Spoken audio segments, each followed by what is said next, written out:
सात्विक भोजन करेंगे, अल्प भोजन करेंगे तो विक्षेप से बच जाएंगे। जो आपका मन बार बार भजन से हटकर भोगों में जाता है, ये विक्षेप है।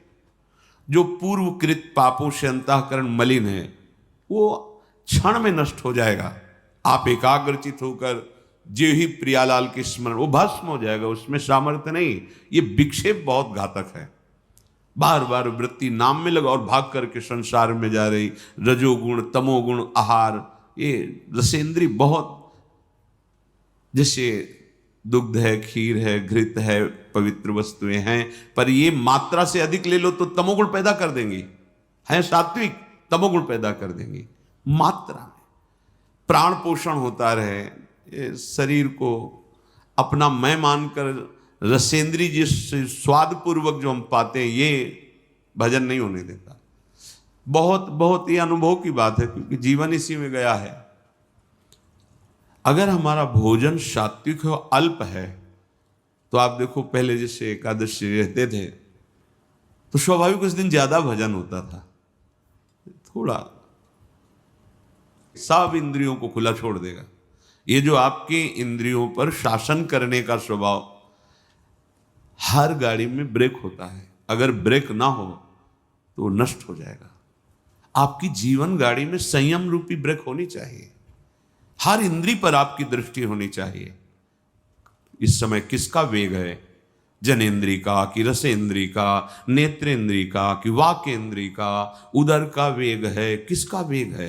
हर समय सावधान, संयम रूपी ब्रेक बिल्कुल। जैसे कोई भी रास्ते पे चलता है ना, तो पैर भी ब्रेक में बिल्कुल सावधान, जरा तुरंत। आप ब्रेक को भूले हुए, संयम रूपी ब्रेक ही नहीं है। जो मनाया बोल रहे, जो मनाया खा रहे, जो मनाया देखा है, जहां मनाया खड़े हैं, जैसा मनाया व्यवहार कर, नहीं, ये उपासक का लक्षण नहीं है। सात्विक भोजन बहुत जरूरी है, बहुत जरूरी। पर भाई रोज सुन लो पर मानोगे नहीं तो कोई फर्क। अल्पाहार करो, देखो कितना अच्छा लगता है। बढ़ रहा है, चर्बी बढ़ रही, पेट बढ़ रहा है, वजन बढ़ रहा है, भजन नहीं हो रहा है। आप कहते भजन नहीं हो रहा, क्यों नहीं? चैन सोने की और ये वो, आप इस शरीर का राग पुष्ट कर रहे हो। शरीर का राग पुष्ट होगा तो वासनाओं की धूम मचेगी, वासनाओं के वशीभूत होकर आचरण करोगे, दुर्गति हो जाएगी। और वही हो रहा है, हम शरीर राग पुष्ट कर। हाँ नहीं भाई, जैसी परिस्थिति, आप धनी हो ठीक है, आपके पास है, पहनो, राग पूर्वक नहीं। अगर राग पूर्वक तो फिर वासनाएं बढ़ेगी, रजोगुण बढ़ेगा, वो आपको बांध लेगा। स्वाभाविक है। प्रियाजू को अर्पित करो, प्रसादी आभूषण, प्रसादी वस्त्र। गृहस्थ हो तो, विरक्त हो तो बस जो गुरु ने वस्त्र दिया उसी रहने से, आजीवन उसी रहने से, कुछ भी परिवर्तन नहीं, कुछ भी अधिक नहीं, एक भी वस्तु अधिक नहीं, जैसे जितना वैसे। विरक्त होने के बाद शरीर का श्रृंगार नहीं, ये शरीर का श्रृंगार नहीं है, ये दासत्व है। वृंदावन की रज और स्वामिनी का प्रसादी चंदन और गुरु परंपरागत तिलक की आकृति, ये हमारे शरीर का श्रृंगार नहीं है, ये हमारी स्वामिनी जी के दासत्व का स्वरूप है। लेकिन किसी भी तरह से शरीर को श्रृंगारित करना, राग को पुष्ट करना है। श्रीपाद कह रहे अप शुष्क फलादि भक्षयन, रूखा सूखा फल अन्न जो मिल जाए भक्षयन, प्राण पोषण के लिए डाल लो।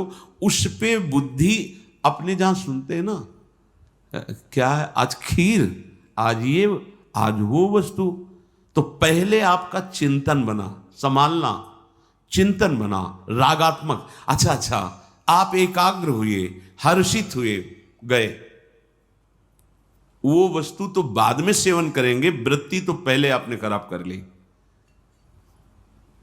आपको सुनकर हर्ष नहीं होना चाहिए। अगर भगवत प्राप्ति करनी है तो प्रियाजू का प्रसाद है, बस इतनी बुद्धि रखनी। वो क्या क्या है ये मुझे नहीं देखना है, प्रियाजू का प्रसाद है, वो जैसा भी हो।